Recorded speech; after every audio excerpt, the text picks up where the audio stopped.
Hi, everyone. My name is Karen Kirchhoff, and I'm the Family Services Coordinator here at the IFOPA, and I want to welcome you to our next session, which is Living Well with FOP and the Ability Toolbox program. Thank you so much for taking the time to join us, and this session is technology accurate. So we are not having any difficulties. So I'm excited about that. I'm not going to spend any time on the housekeeping rules. Hopefully you all know by now that the chat on the left is where you can chat with each other.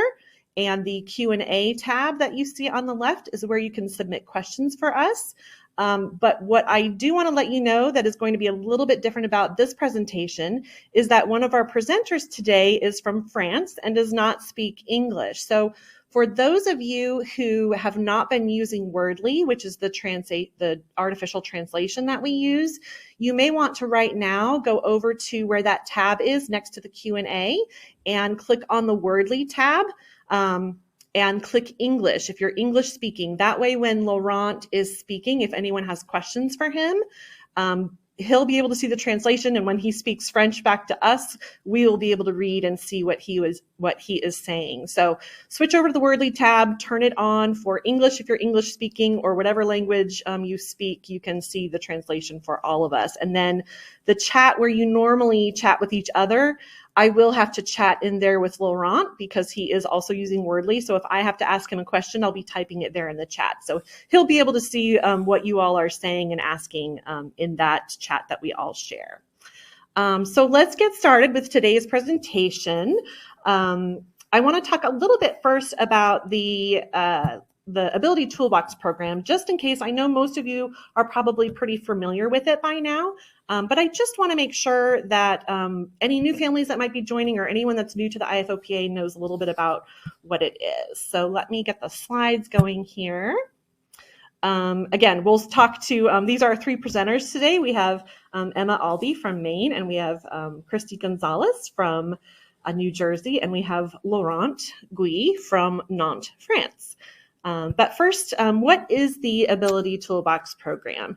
So basically, what this program is, sorry, let me get my slides ready to get going here. Basically, this program is focused on mobility and maintaining your independence through the use of tools or adaptive equipment or home modifications. And obviously, I'm one person here trying to run that program, but what my goal is to help you get better at the problem-solving process, which is what you'll need to develop in order to figure out how to maintain your independence if you happen to have an FOP flare and lose your mobility. So what I'm here to kind of help you to is here to help you go through is this problem-solving process of first identifying the problem. What is it that you want to be able to do that you either used to do and you no longer can do, or maybe a new skill you want to learn? And then I'm here to help you brainstorm and figure out possible solutions. We'll look at the pros and cons of why one solution may work better than another. But then ultimately you'll just need to pick one of those solutions and put it into action and see how it goes. And by no means is it going to work the first time, but you keep reviewing, keep refining until you figure out that solution. So that's kind of what we envision this program being and how I would like to be here to support you. So the basis of the Ability Toolbox to me is really connection, because if I can connect with you and I've connected with other members of the FOP community, we are all going to be sharing our knowledge together, and then we might not have to reinvent the wheel so often, and we can solve some problems without quite as much brain work. So where would you possibly connect with me? Some of you might first connect with me at your welcome call if you're a new family and you're newly diagnosed. Hope Newport will always greet you with a welcome call. And if you have mobility questions, she will usually include me on those phone calls. You're also welcome to just reach out to me directly, either through text messaging, or if you do not live in the United States, you live outside of the United States, I can be reached text message through WhatsApp if you have that application on your phone. I'm also on Facebook. You can find me through Facebook Messenger, or you can do it the old-fashioned way through email and connect with me if you need some support. Another support option to connect with people, not just with me, but also with the rest of the FOP community, is the FOP Support Group that we have, the Support for FOP group. That is a private group just for families with FOP, and it is a great resource for you to post your questions and get answers from anyone around the world that might have been in the same situation as you and might have already come up with a really great solution. And then lastly, one of my favorite ways to connect is the family gatherings like these. Unfortunately, like you know, right now we are in quarantine and we can't see each other in person. So this will have to do, but I do want you to know that if you are a leader or a member of an organization in another country and you all are going to get together for a meeting, I am happy to come, and we do have a bunch of tools that I can physically bring with me to your meeting so that you can see some of the solutions that people have come up with. You can see some of the adaptive equipment that might be useful for you. And then likewise, you can share the tools that you're using with me so I can then take that information to other people around the world. So hopefully someday we will be back to that. But until now, we'll have to do with our virtual platform. So again, I encourage you to reach out to me, not just if you need support, but also if you just want to share a success story with me. Like I said, that way I can share your knowledge with other people around the world. So there's my contact information, and you can also find me on our website. There are a few projects that we also do in addition to just offering support for adaptive equipment, and I wanted to just really quickly run through those for you. We do webinars and podcasts, and so when I'm in charge of one of those, it's usually going to have something to do with tools or maintaining your mobility and your independence. That will always be an underlying theme in whatever webinar or podcast that I might be a part of. For example, last year we did a webinar with Dr. Friedman, who is the dental expert for FOP, and he shared some general oral health information, but then I shared some tools that might be useful for your oral health care, even if your jaw might be fused. And then this year, we just recently did one with Dr. Patricia Delay, the dermatologist expert for FOP, and she likewise shared some common skin conditions that you might encounter, whether it has to do with FOP or not. And then I shared some tools that you might be able to use that might help with your skincare routines. Then Hope Newport and I, we started to notice that a lot of people contacting us for support had an underlying theme to the request, which was, I just don't know where to start. I just don't know what to do. And I'm struggling with that brainstorming part of the problem-solving process. And so we decided to start a program called the Advocacy Series this year, which is just going to focus on a different type of advocacy every quarter. And for example, the very first quarter that we did was just general advocacy. What kind of skills do you need to work on if you have trouble speaking up for what you need? And any advocacy quarter that I'm in charge of, again, will have to do with mobility and independence, which this is the last quarter of the year, and that's exactly what we're focusing on and what we're going to be talking about today. With the Advocacy Series, we do initially a podcast to introduce the topic.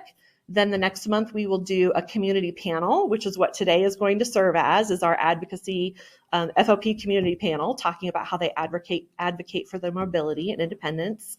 And then I want to make sure you know to join in next month when we do a webinar. We'll be doing a webinar with Nancy Sando and an occupational therapist that she works with for wheelchair seating. And we're going to try to help prepare you for what you need to know to advocate for everything that you need to get in a wheelchair, so that it ultimately is your biggest and most important mobility device. So we want to make sure that you get everything out of those evaluations as possible. For those of you who might be joining who are doctors or physicians, we are next year going to be putting out our new medical toolkits for doctors. And what these kits are basically bags that have different types of adaptive equipment in them, so that when someone with FOP comes to your office, we want you to start having that conversation about adaptive equipment and how tools can help you. And so we're providing these tools to physicians and doctors around the world if you are treating someone with FOP, so that you can be a part of that education and that awareness. And right now we have some prototype kits that a few doctors are trying out. And after we make some changes and improvements to those with their feedback, then you will be able to request one next year to be sent to you if you would like to have one. So be watching our social media when we post that those are ready to go. And then lastly, the biggest project that I work on other than just support for people is the Ability Toolbox online guidebook. By far, it's the biggest project, but I think it's going to be the most important. I'm not going to go into too much detail about it. If you would like to visit the Ability Toolbox exhibit booth, I did do a video tour that you can go and check out and see how to use the guidebook. But what it is an online database. So all these tips and strategies and tools that you all are sharing with me or that you're sharing on the Support for FOP Facebook group, I'm taking all of those and putting them in this online database so that they won't be lost, so that they'll be there forever for future generations of families that may want to go and look at what other people with FOP are using around the world to help them. And right now, a lot of it is US based, but I do want to point out that there is a Google Translate button in the upper right where you can select a language that you'd like to translate it to. And I would really like to encourage all of you who do live outside of the US to connect with me and share with me the tools that you have access to in your country so that I can additionally add them to here, because I want this to be a really useful database, not just for English speaking and US and Canada families. I want it to be useful worldwide. So definitely go check out the virtual tour that we have in the exhibit booth and go check out the guidebook online at guidebook.ifopa.org. And then lastly, because it's very tied to adaptive equipment, I do want to mention the Harold and Elaine Kaplan Quality of Life Awards. This is a program that the IFOPA offers with the kind generosity of our own Dr. Kaplan, who did donate some funds to this program a few years ago after he won a medical award. So we're indebted to him for his contributions to this program so that it can be in place. But what this is intended to be is a program that can be used as financial assistance to help you get equipment that may be expensive or that your health plan in your country may not cover, or some kind of item that might help with your mobility, help with just your daily routines, or in some way improves your quality of life. And what it is an $1,800 award, a US dollar, 1,800 US dollars that you can use in small increments, or you can use over a lifetime. If you needed to use all of it at once, say to help purchase a wheelchair, you can use all of it at 1,800 at once. Or if you just need something small, we will keep track of how much money that you have used and how much money you have remaining. You do have to have a confirmed diagnosis of FOP to apply for this. And then when you do an application, which you can find online, there is a committee that we have. So it's not me making those decisions, but we do have a committee that is made up of parents of individuals with FOP and individuals with FOP themselves that are making these decisions, just to make sure that you're buying equipment and using the money in an appropriate way. So now you're here to see the presenters. So I want to get to them because they are the most exciting part of this presentation. So first up is actually going to be Kristi Gonzales. And Kristi lives in New Jersey with her husband and 2 daughters and her son, AJ, who has FOP. And AJ was diagnosed with FOP at 2.5 years old. And soon after that, they created an organization called AJ's Avengers to fundraise and raise awareness for FOP. Kristi is currently the board chair for the IFOPA, but she also serves on the New Jersey Rare Disease Alliance, the Rare Disease Day Organizing Committee, and she participates in Running for Rare. And she was also a member of the FOP Mothers Retreat Planning Team. She currently works at an insurance brokerage firm where she facilitates insurance requirements for clinical research trials. So Kristi, I will pass this off to you so you can share all the different tools and ways you advocate for your son, AJ. Hi, everybody. It's great to be here. Thank you for having me. I think the Ability Toolbox program is probably one of my most favorite programs. And I think that's because the possibilities are endless. I think when we think about tools, it can be kind of intimidating. So, from handmade tools to store-bought to Amazon, I think Karen has done an amazing job getting these all in one place. And we're looking forward to you seeing those tools. My husband and I work really, really hard in giving AJ his independence as much as we can. As everybody knows that, with changes in FOP, different things happen, and then you have to kind of start all over again and regain that independence. So we've kind of gathered some tools, and these are, AJ is 11 now, so we've been doing this for probably, I guess, 8.5 years. But these are the tools that have worked for us, that I can answer questions on, and that we have really, really found helpful. So when we go, so our bathroom, I think that is probably one of the most scariest places, and probably one of the most needed places. So we have failed and we have won some battles as far as the bathroom has gone. As you see, we have gotten AJ the kid's shower hat. So because he has no movement in his neck, he doesn't like when the water or soap is in his eyes. We found this on Amazon and we started using this, which has been a lifesaver. In the back, you'll see we bought those little hanging clips from the dollar store, and we actually found this extended long handle brush at our local dollar store also. So just a reminder that tools don't have to be expensive, that they can be found, at a dollar store or a Dollar General or your supermarket. So there are other things and places that they can be found. So we installed, I guess it's been 2 years, this Lotus Fidget toilet seat. AJ doesn't have the movement in his arms to be able to wipe himself anymore. And for a while, we wiped him and there was no issues. And then all of a sudden, he grew up and didn't want us in the bathroom with him anymore. And we were wondering very hard what we were going to do. So this toilet seat we had installed, we had an electrician come out, they put a plug in for us, and we ran an extra water line, and it's a heated seat and it's able to wash and dry AJ. So we no longer need to help him. He does have a little step stool that helps him up on the seat, and we just installed the bar at the toilet seat level to help him get off.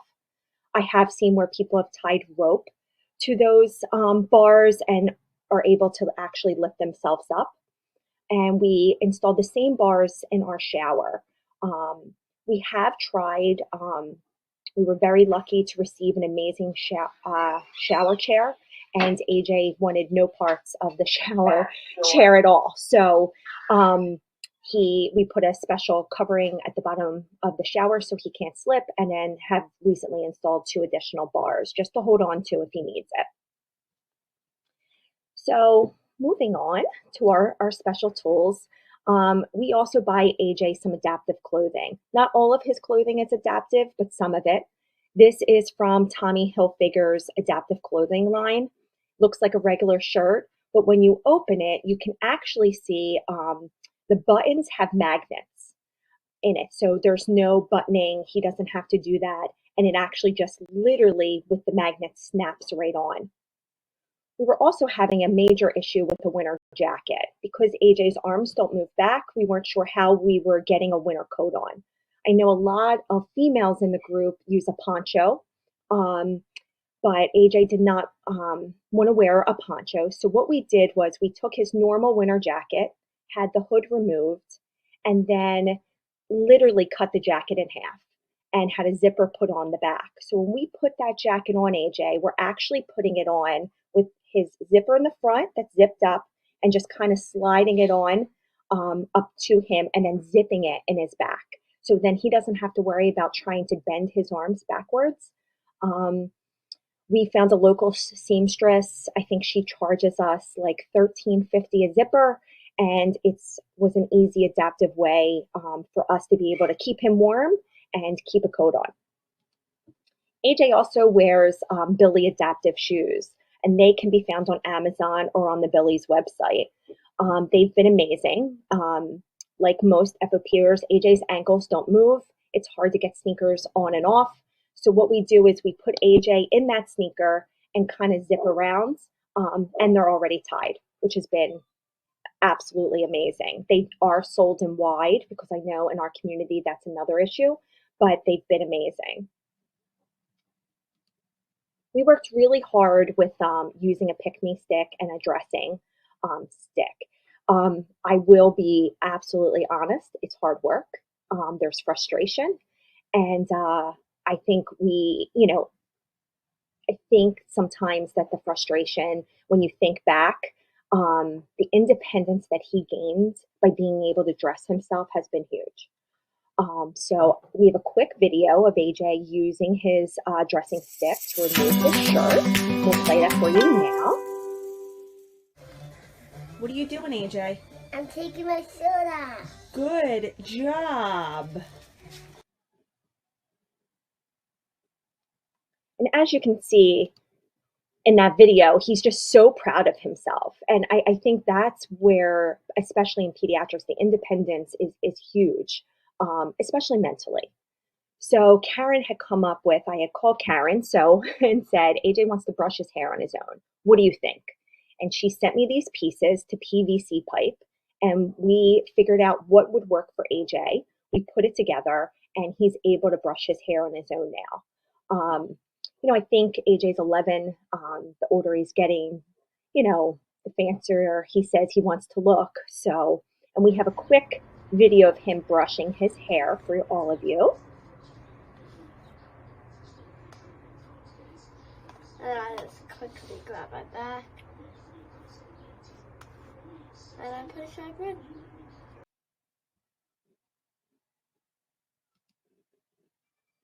So I know one of the major things that we have is, in our community, we talk about school. What type of resources can be used at school, and what do we need? So we have really worked hard with our school system and tried to figure out what works and what doesn't work. So right now what we're using is, in the first picture, you'll see it's a little stick, and it's AJ's pick-me stick. And that's basically because he can't raise his hands for anybody to pick him. So he was frustrated and saying, no one's calling on me in my classroom. So we found this little kind of fingers up, and here he is using it, saying basically pick him to answer the question at school.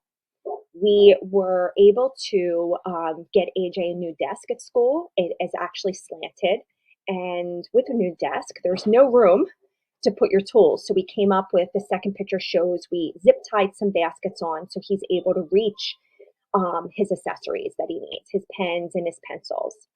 In the third picture, that's AJ's one-on-one aide, Mrs. DeWalt. She's been with AJ for 8 years, and it's absolutely been amazing.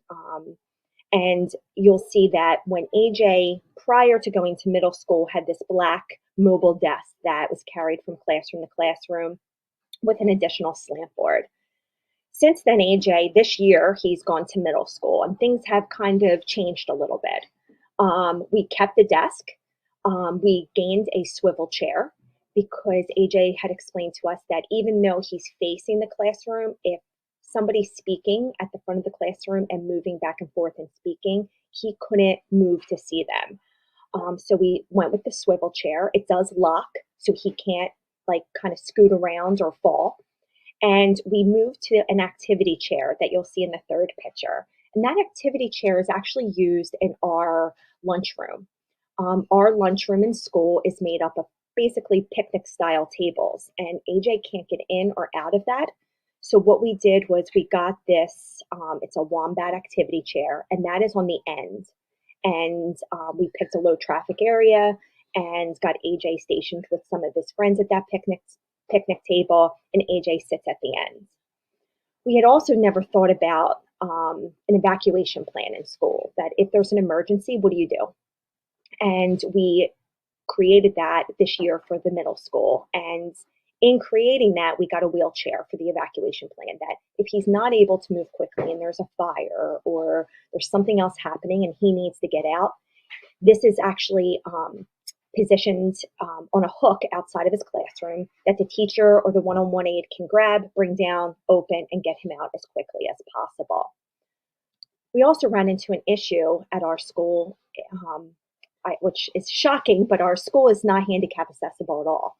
So the 5th and 6th grade is actually up 3 flights of stairs. So we had to have them move a 5th grade classroom to the 1st floor. But even with that, there are still these steps that you see here in this picture that go from the main level down these 5 steps. So electric lift for the stairs was actually put in August. And AJ uses that. When it folds down, there's actually room for a wheelchair, which he does not use at this time, but there's also room, there's like a seat that folds down. He sits there and that brings him down. With the help of other FOP moms, we've been lucky enough to create basically a reference book for school. And what's in that reference book is kind of all about AJ and all about FOP. And we type it per the grade level, and we include recent pictures, and we talk about everybody being a team. And when you kind of look back at that, we give it to anybody who comes in contact with AJ, the main office, the nurse's office, everybody who, we can kind of get in front of, we give. We do give a speech to the class, my husband and I, every year before school starts, especially with this year. AJ went into middle school, so our middle school is 5th through 8th grade, and we've never really run into them, these teachers. They're all new to us. So we made about 40 copies of the reference book. I'm also part of another group for disabled children in New Jersey, and one of the moms in a recent meeting had said, have you thought about doing a one-pager? Instead of giving everybody the resource book, have you thought about just giving the highlights of AJ? So this year we created this kind of all about AJ resume. And it gives his strengths, his weaknesses, what he likes, what he doesn't like, what are his favorite things, and what works for him and what doesn't work for him.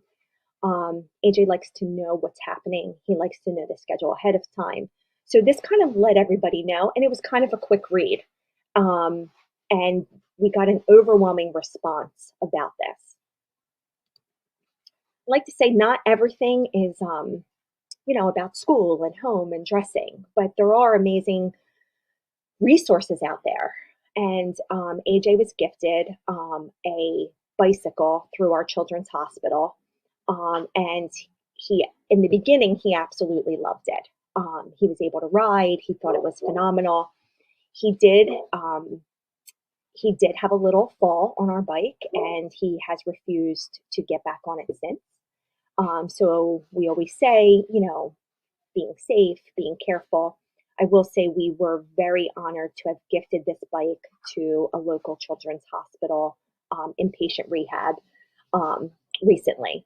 So somebody else could get to use this. AJ loves sports. He was missing out on not participating. We found Miracle League Baseball, which is based in the United States, in numerous states. The field is usually played on an adaptive field. Everybody has a one-on-one kind of person with them. Everybody hits the ball. There's no score kept. Everybody gets to run the bases, and it was great. And it worked for a few years for us. Then AJ actually wanted to become more competitive, and we really weren't sure how that would happen. And we actually found sled hockey, which I know some other kids in our community have played. And it's a disabled hockey league. The kids play in sleds. There are all different degrees of disabilities, brittle bone syndrome, FOP, cerebral palsy, and so many more. It's been an absolute honor to watch AJ play and to be part of this team. It gives him that competitiveness that I think he was looking for, but to be with other kids just like him. So you can see in this picture, this is where the kids are on the sleds. Their sticks are half. The bottoms of the sticks actually have metal spokes. AJ actually has he will never have that upper arm movement that the other kids have. So he actually has a pusher in the back. My husband actually pushes AJ throughout the game, and it's been absolutely amazing. And I truly believe finding something like this has changed AJ's world and given him kind of more of a place of belonging. AJ also does aquatic therapy, just kind of learning balance and, more importantly, breathing. We focus really hard on working on AJ's chest and lung capacity. We in here you'll see we do a resistant pull. It's warm. He goes in the front, pushes the little noodle, blue noodle. He actually can blow in there and blow water out.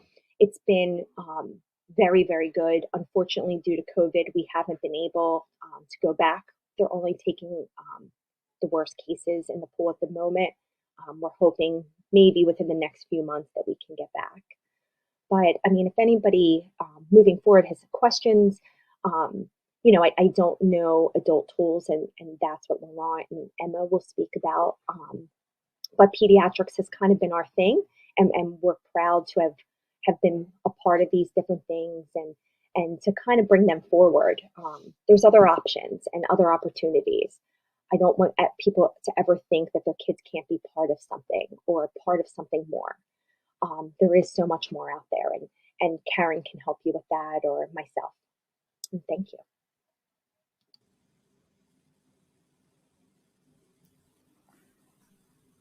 Thank you, Kristi. I just always appreciate that Kristi is willing to be able to be a part of these presentations because, again, since we're here for the family gathering, but we're also meshing our Advocacy Series community panel with this talk.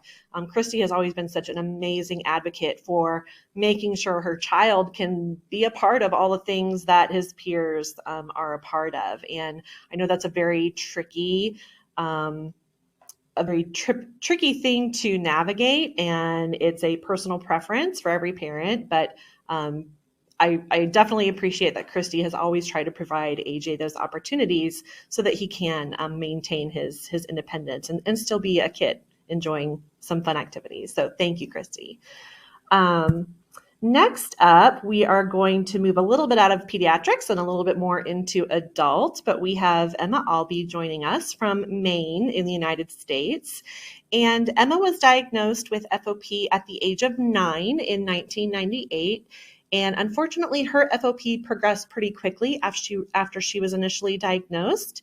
And she had to use a wheelchair within a year of receiving her diagnosis. So her family had to adjust very quickly. The few years following diagnosis, Emma and her family did a lot of fundraising in the community, including dinners and yard sales, and I think they even did a concert. And actually, Emma's mom, Patty, did participate in our advocacy series a little bit earlier this year, just kind of describing her advocacy journey, because back when Emma was diagnosed and she was a parent, dealing with this diagnosis, there weren't as many resources as there are today. So definitely go back to our website or to our YouTube channel to take a view of Patty's take on what it was like to advocate for her daughter in a different time period. So Emma was able to go away to college, and she got her degree in medical biology. And she now works at Acadia National Park in Maine and lives with her family. She enjoys making greeting cards using stamps and watercolors, and I believe sells them as well. And she is also active in the IFOPA and joined the board last year in 2020. So thank you for joining us, Emma. I will turn it over to you. Thank you, Karen. And I'm glad to be here today to share some of the tools that I have found useful in my life. And so I'm going to start and focus on the bathroom that I have in my house. Soon after I was diagnosed, like Karen said, I started to use a wheelchair. And then when I was in high school, I could no longer walk upstairs, and our only bathroom had been upstairs. So we did a home modification and added a bedroom and bathroom downstairs. And so we kind of built a bathroom to what we thought might fit my needs for the future. So one of the things I have is a walk-in shower, which you'll see pictures of in a minute, but I have a handheld shower head, and this is the actual shower head I have. I got it off of Amazon. We got a new one like this earlier this year because the one that we had before was about like 10 years old, so it was starting to get a little funky. And so we had actually got the plumbers to come and try to get us a new shower head, and the one that they had, I ended up not liking because I wanted a shower head that had certain functions. So I like higher pressure and also to have multiple different settings. So this shower head that I found on Amazon has like 5 or 6 different settings where there's like a broad spray, kind of a lighter spray, a more focused, like condensed spray. And so I can use those to clean different areas of my body and to get into certain areas. And so it's hard to find shower heads sometimes because so many of the shower heads, if you go to like Home Depot or some of the stores to look at, the fad right now is to get these like large, heavy, kind of chunky handheld shower heads, which don't work for someone like me who I need to be able to lift it and move it around. And so finding this one was super helpful. And then this is a picture of my roll-in shower. So as you can see, there's 1-inch unglazed tile on the floor, and there's actually, I think they're 2-inch unglazed tiles that are the same color that are in the rest of the bathroom. And so there's no step to get in the shower. I can just completely roll in. And so when I'm in my home, I use an office chair. And so when we were trying to figure out a chair for me to use in the shower, it was hard because so many of the shower chairs that you buy that are meant to be shower chairs aren't as sturdy and stable because they only have 4 wheels sometimes. And when in the shower, it has a slope towards the drain in the center, so it's not a flat surface. So it can get a little unwieldy, and I don't want to tip and fall in the shower.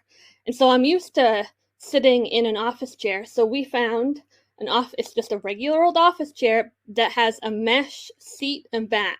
So the water runs out of it, and we do have to make sure to tip it up to get the water to run out of some of the surfaces that it collects in, but it dries out relatively easily. And so it has arms that can go up and down and angle in and out, so I can move those as I need to. We also have the bars in the shower. I don't use those as much, but they are nice to have in case. And we actually, when we put in the shower, we put stuff in the walls so that there was areas that if I needed to put a bar in later, there would be like the anchor points to put that. You can see the handheld shower head, and we have a bar that it can slide up and down, so we can put it on there and leave it there for me to wash my hair. And then when I'm ready to rinse off my body, we can take that shower head off and I can move it around. I have a wooden stool that I use to put my feet up to help relieve pressure on my legs and to just be more comfortable. And this is another view of my bathroom, so you can see the toilet there, and then you can kind of see into the shower. You can see my sink and countertop, which I'll have another picture of in a minute. But I kind of wanted to focus on the window, which you might think, oh, it's just a window. But it's actually a window that's lower than most normal windows, so I can see out of it. That also means I can reach the thing to open the window. So if I've just had a shower and it is humid and wet in there, I can open the window to help air it out, which I don't want the floor to be wet and slippery. So that can be really helpful.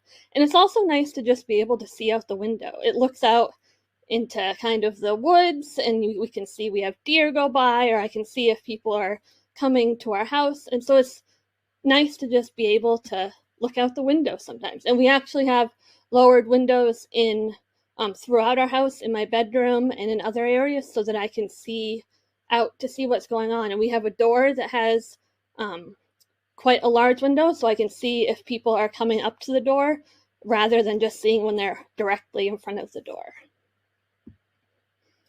And so a few more things in the shower. This is a foot scrubber that I use. So it can help me. Sometimes my feet get itchy, or I just want to be able to scrub them, and I don't want someone to have to bend over and reach down to scrub my feet. And it's hard for me to also lift them up for someone to scrub. So this can be super helpful to just kind of gently scrub my feet. And I think it is also helpful for circulation, having that kind of stimulation of the feet can help with circulation. I also use a loofah on a stick like Kristi had showed. And I found those on Amazon. I found them at Target. I prefer the ones with the plastic handles just because they're easier and cleaner to use. And I also have gotten a silicone back scrubber that I can use in similar ways, or if I need a little bit of a different scrub brush. I also have used silicone hair and scalp scrubbers. I have to have someone help me wash my hair, but they can use this to help, and I think it helps. I've had some dandruff, and so this can help kind of break it up without them having to really work their fingers in. And it also just itches your head. It actually feels really nice. And then I also use toothbrushes. So these are just plain old regular toothbrushes. You can get child ones that are smaller, and you can also get soft ones. And I use these to get into hard to reach areas. So like to help clean my armpits. I can't lift my arms, so it's hard to get a washcloth or like one of those scrub brushes in, but I can use a toothbrush. Or places like around my neck or behind my ears, and I can reach it myself. So this can be really helpful for things like that. Sometimes you can find these tools and use them for reasons that they're not meant to be used, but they work really well. And they're easy to get. And then this is a view of my sink and countertop area. It's a little messy, but that's because I like to have as much as I can within my reach, which isn't a very large area. So I tend to pile stuff around so that I can reach it. And so my countertop is a Corian countertop. So we were able to put this at the height that I wanted, which when I'm sitting in the office chairs that I sit in, there's a certain height that I like that's comfortable for me. And so I needed to be able to roll up to this and get my legs under the sink, but still be able to reach my arms up over the countertop and into the sink. And then we have this faucet that we put, and it's kind of in a funky place. When we were talking with the people who built this, we had to be very specific on where we wanted it to be to make sure, because sometimes people don't understand, but just explaining that putting a faucet in this location makes it so I can reach my hands under and reach the water, but I can also control the faucet because it's hard to see, but it's one of those like lever faucets that you pull, back to make the water pressure higher and then move it side to side to make it warm or cold. And so I can control that. And it's also a little tricky because the faucet does not go over the drain in the sink. You can see that the drain is in kind of the typical place, the back center. So you just have to be careful that, it could splash a little more because the faucet doesn't go directly over the drain.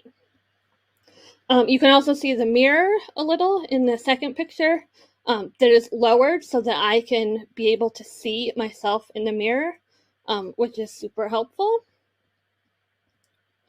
And you can also see that the pipes are in a little bit of a different place than usual because I need to be able to get my legs in under and not have the pipes go down from the sink. So they kind of had to go back and then away from the sink so that I had that leg room. And you also have to be careful with the pipes because they can get hot if you're using hot water.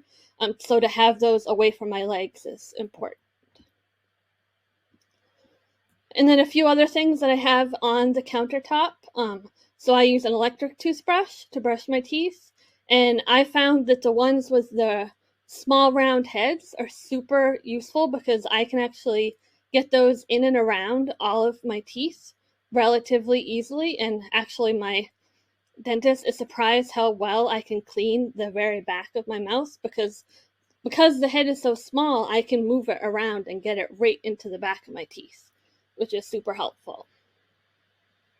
Sometimes a lot of the toothbrushes have the more oval shaped heads, and I feel like I would have a hard time with that. So sometimes it's thinking about those little details, but those details can make a huge difference. And then to wash my face, I use a Clarisonic brush. which is what's on the far left. I'm not able to reach my face to use a washcloth, but I can reach my face enough to use a brush like that. Unfortunately, they don't make Clarisonic brushes anymore, but there's other types of facial brushes that you can use. And so I'm able to get that wet in the sink and put some soap on it and wash my face, and then rinse it and wash my face again. And so I'm able to wash my face all by myself. If I'm not at the sink and don't have access to water, like if I'm traveling or in a place that I don't have my sink that I can reach, I can use face wipes, and then I have silicone tip tongs that I can kind of wrap the face wipe around and use that to reach my face and clean my face. Some other bathroom stuff. So I have a long-handled brush, kind of similar to what Kristi was talking about with AJ, but the one I found it was just on Amazon, and I'm able to use that to brush my hair. I have dry lips, and I like to put Aquaphor on my lips, but it's hard for me to reach my lips with my finger and with like the pad of my finger to put them on, to put the Aquaphor on. So I was trying to brainstorm, how can I do this in a way that's clean, but also gets the Aquaphor on my lips? And so I went on Amazon and I found these silicone makeup brushes. And so I use like the one in the middle, and I can put a little bit of Aquaphor on that and then put that on my lips. I could also use a cotton swab that has a longer stick that's like this next to it, but then you have to throw that out every time. What's nice with the silicone one is I can wash it when I'm done, and then it's clean for the next time. And you could also use that for many other things. That's just the use that I have found for it. And then I also have a toilet paper holder, similar to the one on the far right.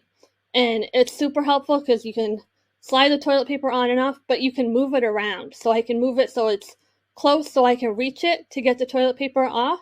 But then you can also move it out of the way so it's out of the way when I transfer on and off the toilet.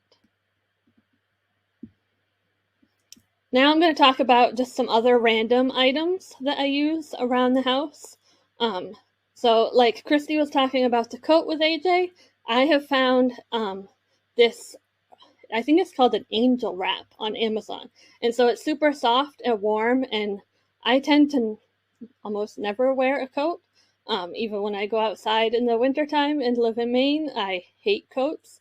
But this is something that's helpful for if I'm outside for an extended period of time, waiting in a line or something like that. Someone can just throw this on me easily, and it's super warm, and then take it off relatively easily. And then similar to that, when I was watching the skin webinar that was a couple months ago, they were talking about this UV shawl. And so I'm super sensitive to sun. I've got light skin. I have take medication that makes it so I'm sensitive to the sun, and I had a bad sunburn this year. And so I was trying to find a way. I hate using sunscreen because it's hard for me to put on. Plus, I just don't like the oiliness of it. So I found the sun shawl, and I'm going to try that next year because I don't have to put it on like a shawl, but even if I can just use it to cover up my arms or my legs and prevent them from getting as much sun, that'll be super helpful. I use a snoozle, which is what is on the right side of this, the left side of the screen. So when I go to hotels, sometimes it's hard for me to get in and out of beds because the beds can be higher or lower or just softer, and it's hard for me to get in the correct position and feel safe, like I'm not going to fall out of bed. So the snoozle, it's kind of like a tube made of silk fabric, so it's very slippery and slides across the bed. So once you're on the bed and on top of the snoozle, it's easier for you to reposition in bed. So I found that can be super helpful. And then I've also tried different cell phone holders for my wheelchair. So I have found several that are bike or motorcycle cell phone mounts. And I found these on Amazon. And they're They can attach to different areas, like the armrest of my wheelchair, and they're actually pretty sturdy because when you think about it, if someone is using it on a bike or motorcycle, they don't want their phone to fall out of it, like I don't. And when they're on a bike or motorcycle, they could be going fast and over large bumps. So the phone fits in there pretty snug, which is important because I don't want the phone to fall out and then me run over it and ruin my cell phone. A couple other things. So I have a robot vacuum cleaner that I can use. We have a yellow lab, and so we have lots of dog hair. I'm sure many of you are familiar with that. And so it's helpful for me to be able to vacuum and get rid of that dog hair that can make the floor slippery. And it's also nice to just keep the floor clean. I also use these clip-on mirrors. I use them at work, and I also use them at home. I'm not able to, if someone comes into a doorway behind me, I can't turn around and look and see who it is.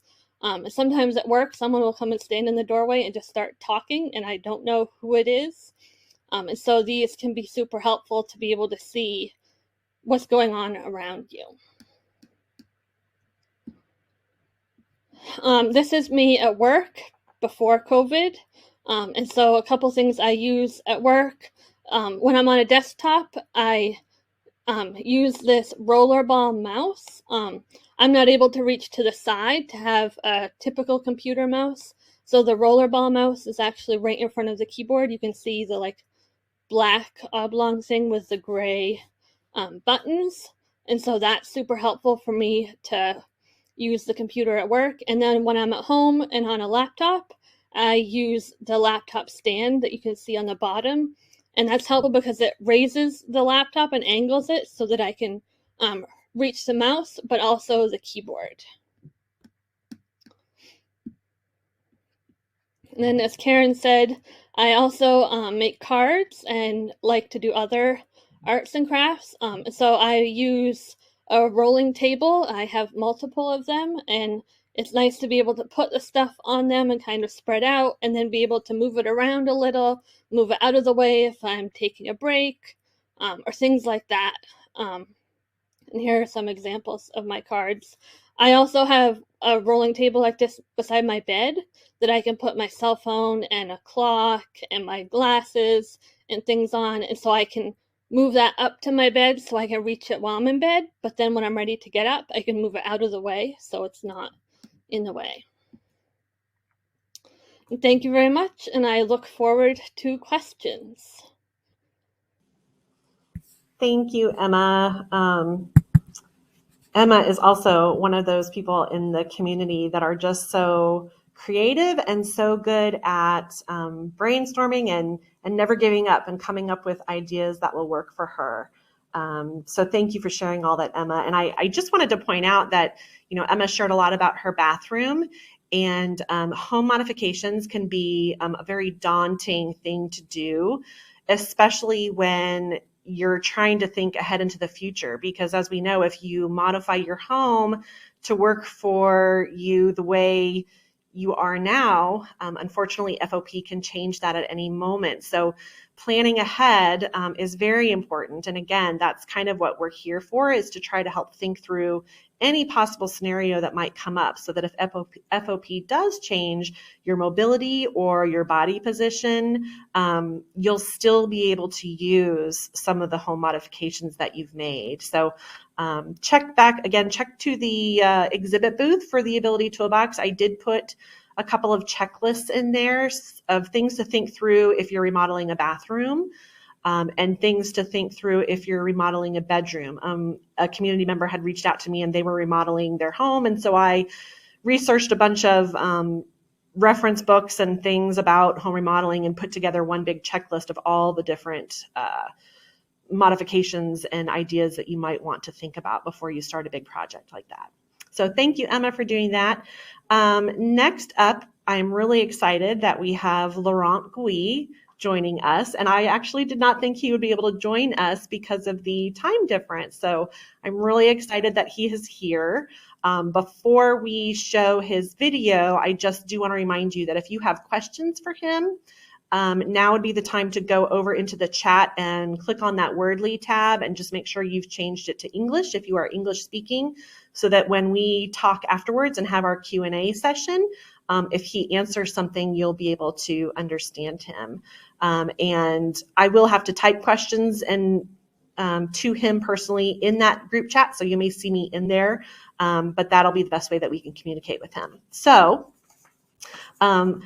again, I mentioned earlier that the Ability Toolbox is all about connections, and it doesn't always have to be about tools. I actually connected with Laurent for the first time this summer when he joined a program that Hope Newport was providing for journaling, just to work on resiliency and to work on emotional health. And Laurent joined, and I was able to meet him, and I was super excited to find out he has a lot of really interesting hobbies and interesting things that he does in his life. So Laurent is 56 years old, and he lives in Nantes, France.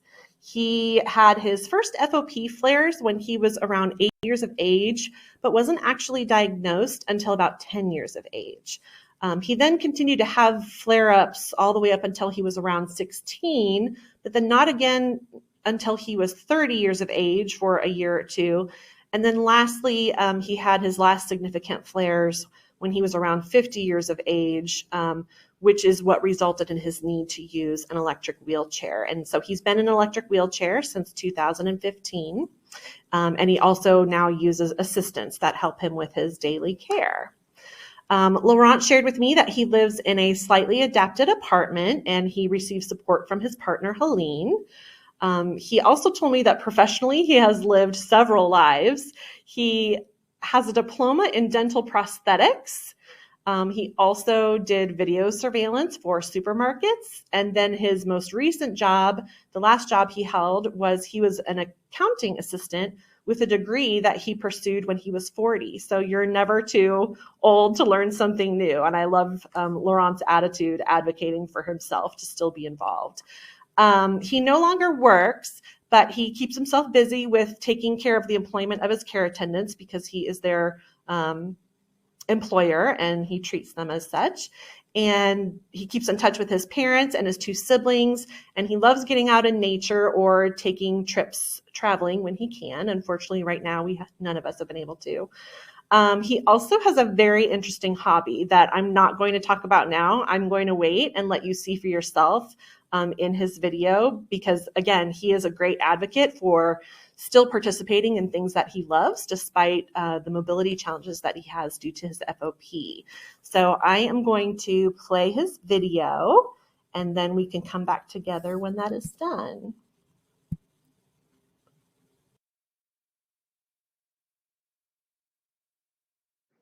Bonjour, donc je m'appelle Laurent, j'ai 56 ans, je vis à Nantes, en France, et je suis atteint de la fibrodysplasie ossifiante progressive depuis l'âge de 8 ans. Cela fait maintenant 6 ans que je suis en fauteuil roulant électrique. Je n'ai plus du tout d'autonomie au niveau de mes membres, donc je suis constamment aidé dans mon quotidien à l'aide d'auxiliaires de vie qui viennent donc pour les soins et donc pour m'aider dans la vie de tous les jours. Dans mon quotidien, donc là, j'ai présenté tout à l'heure, donc, je dirais comment je prépare.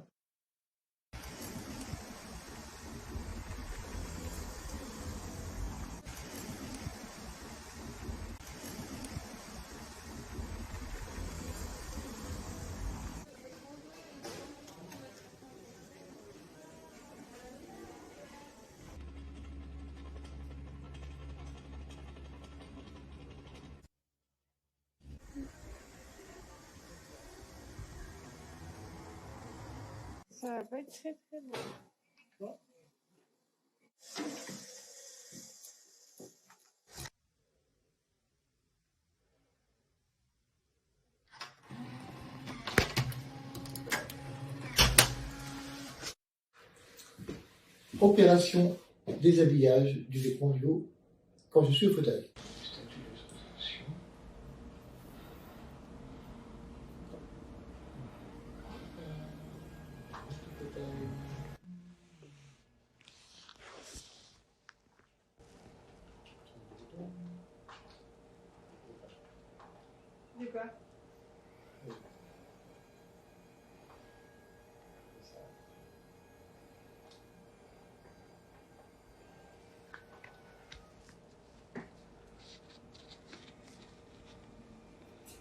Pour ce faire, j'utilise des vêtements légèrement adaptés qui s'ouvrent sous la hanche. Je suis en train de faire juste parce que il y avait trop. Je faisais l'assemblage. C'est quoi? Je faisais un assemblage. Un quoi? Un assemblage. Un assemblage?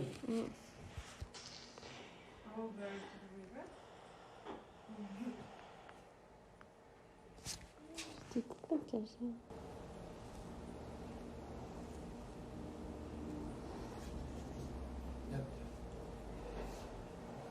On libère la manche gauche. Hop.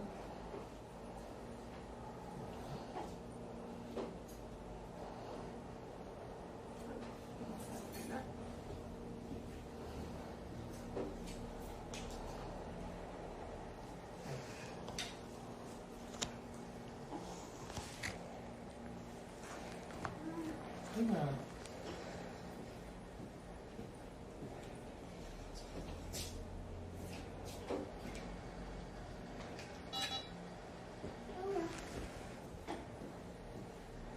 Maintenant, je vais vous montrer comment j'utilise des commandes vocales à la maison pour mon quotidien, notamment pour les volets roulants. Par exemple, Echo, ferme le volet 4.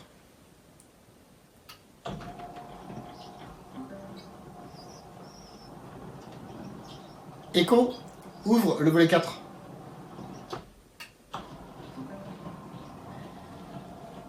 Et je peux aussi, par exemple, commander ma lampe également. Et donc là, j'indique uniquement Echo, allume la chambre. Et pour éteindre, je fais Echo, éteins la chambre. Donc maintenant, je vais vous présenter comment j'utilise l'ordinateur à mon quotidien.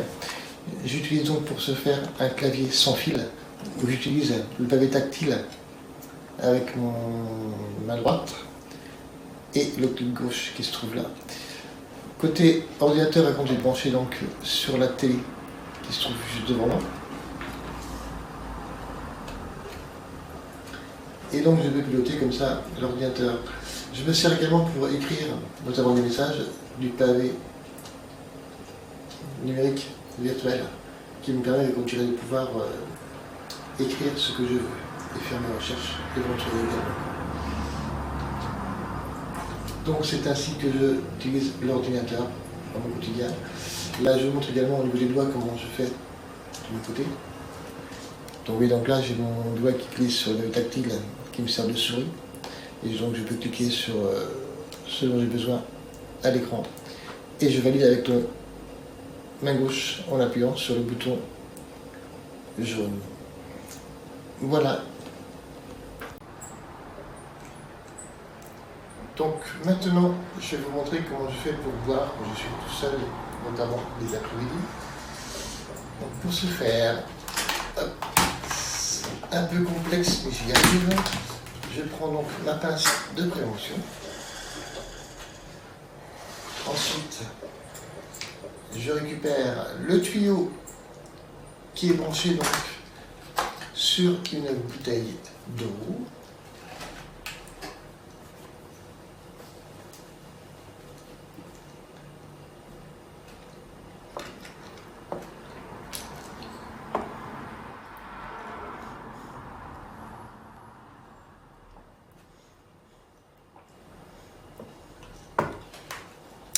Je repose le tout sur la table.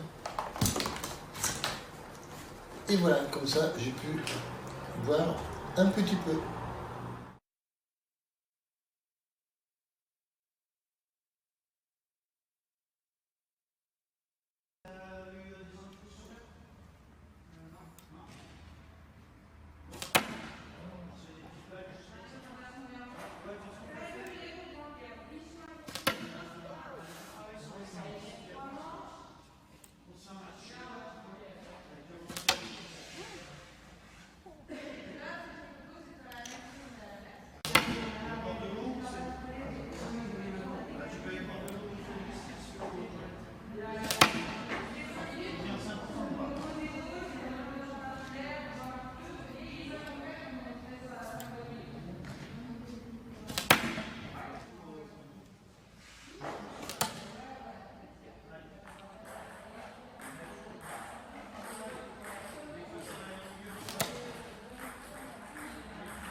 Toi,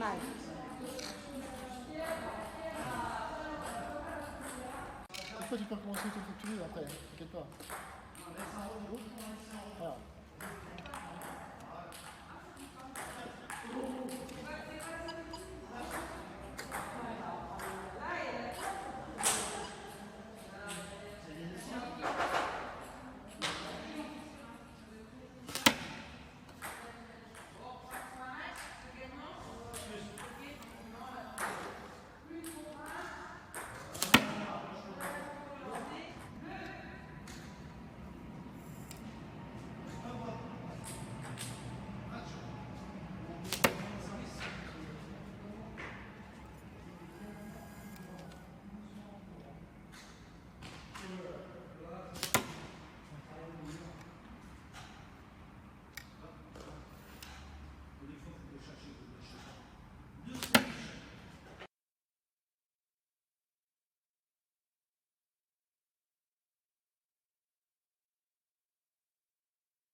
Thank you, Laurent. Was that the most fascinating hobby that you've ever seen? I was just floored when he first sent me pictures of what he does as a hobby. And I just wanted to add that Laurent is part of this disabled sports club. He's been a part of it for 3 years now.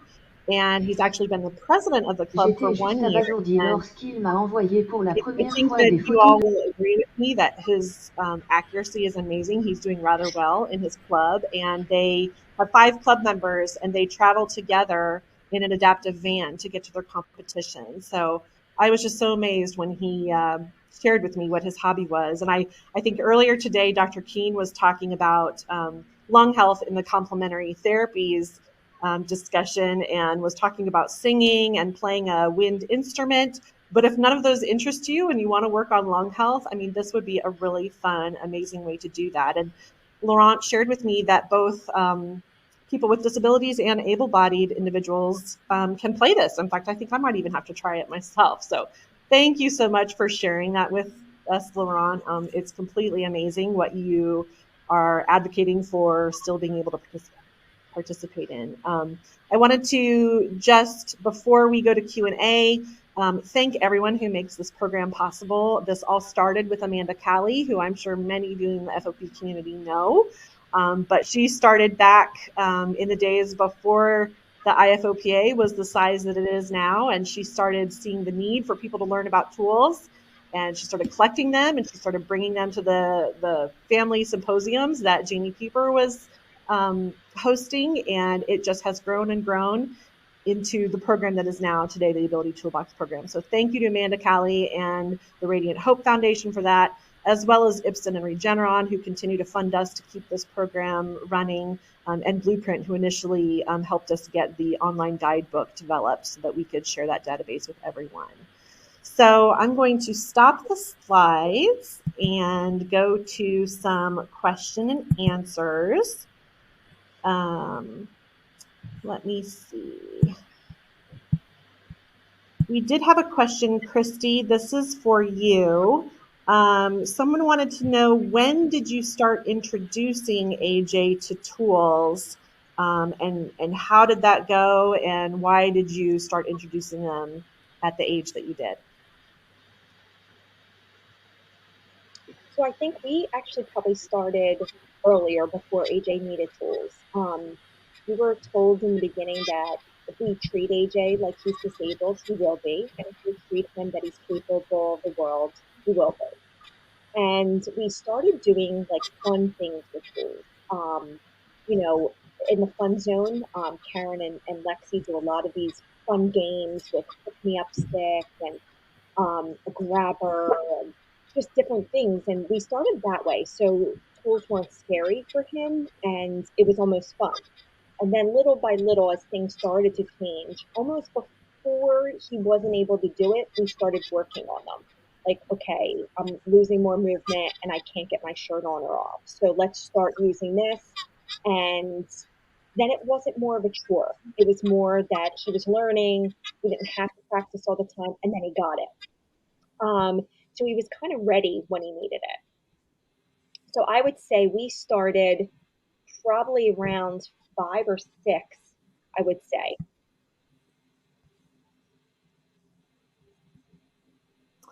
Perfect. We had another question come in that wanted, and this is for anyone who wants to answer. And Laurent, if you want to answer, you can either speak your answer or put it in the chat. But what are the different oral health tools or methods that you all use? And are there any modifications that you use with some of those oral health tools? And I know Emma talked a little bit about her toothbrush, but I don't know if she mentioned that her jaw is fused. Emma, if you want to talk about how much opening you have, and if any of you want to talk about the tools that you use to take care of your oral health, that would be great. Sure, I can start. So I have quite a bit of opening in my jaw, but not completely.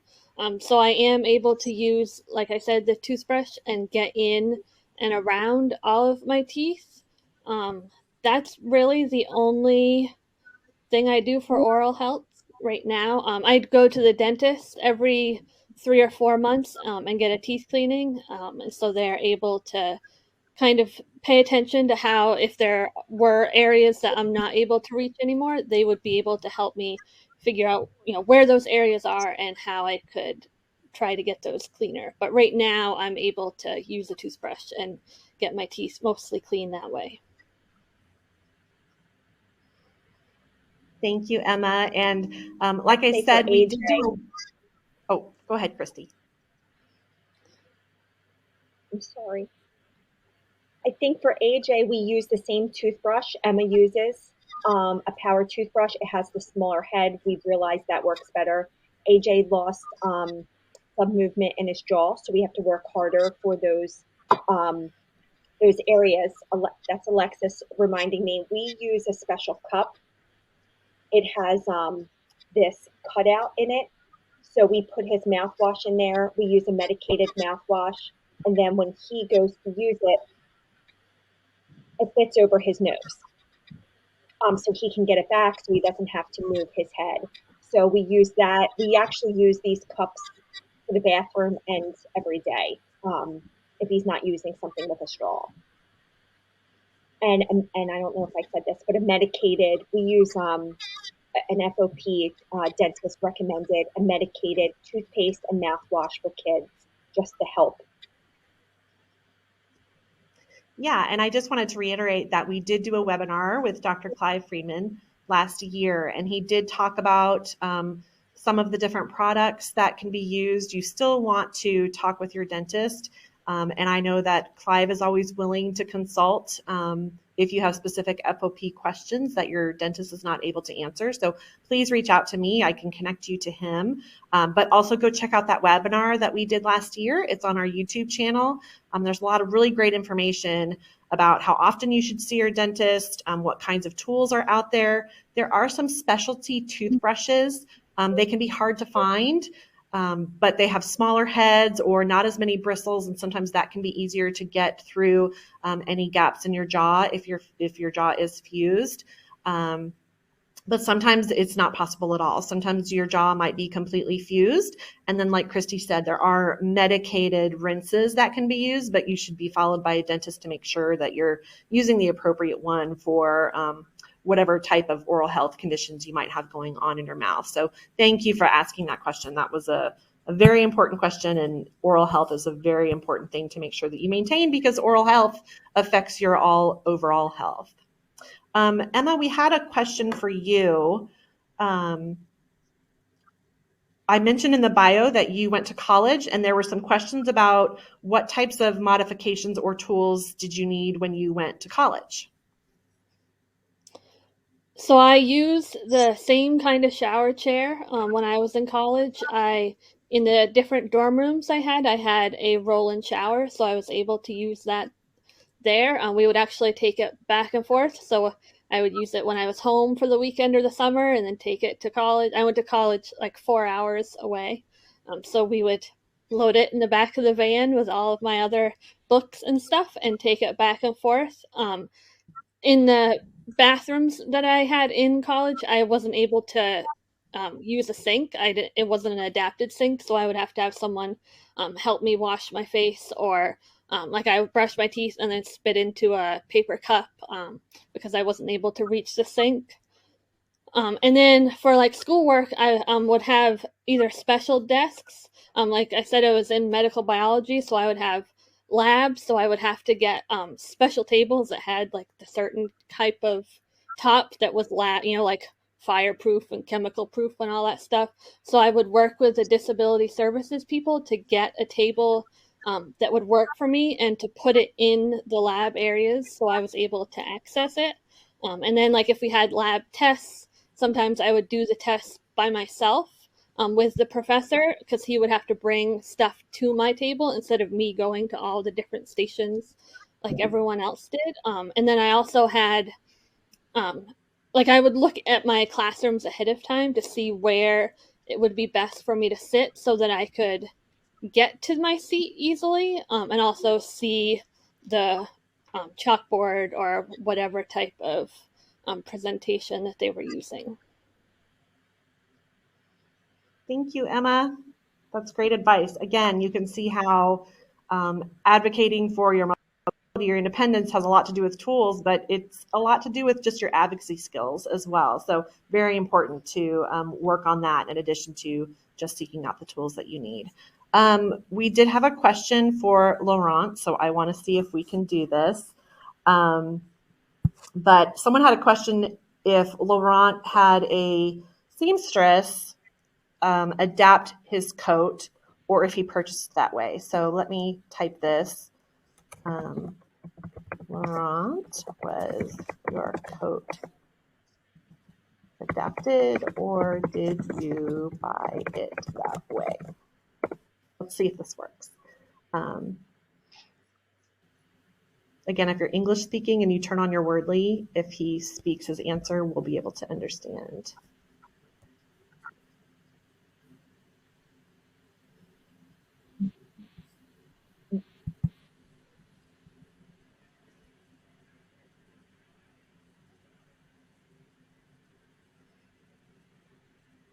So he says he bought it already adapted, and he did actually send me some pictures. I did not get a chance to put it into the online guidebook yet, but I'll do that this weekend. And let me type the brand that it was so that you all can see it. That was the brand name. It's probably a French company, so you can probably search that company in Europe. In the United States and Canada, I don't know that I've seen a coat that has already been adapted like this before, but if you find something that you think would be useful to other people, please let me know. Send me the links, send me the information. That way I can share it with other people around the world that might be looking for the exact same tool that you're looking for. Let me check the Q&A one last time. All right, it looks like we answered all of the questions there.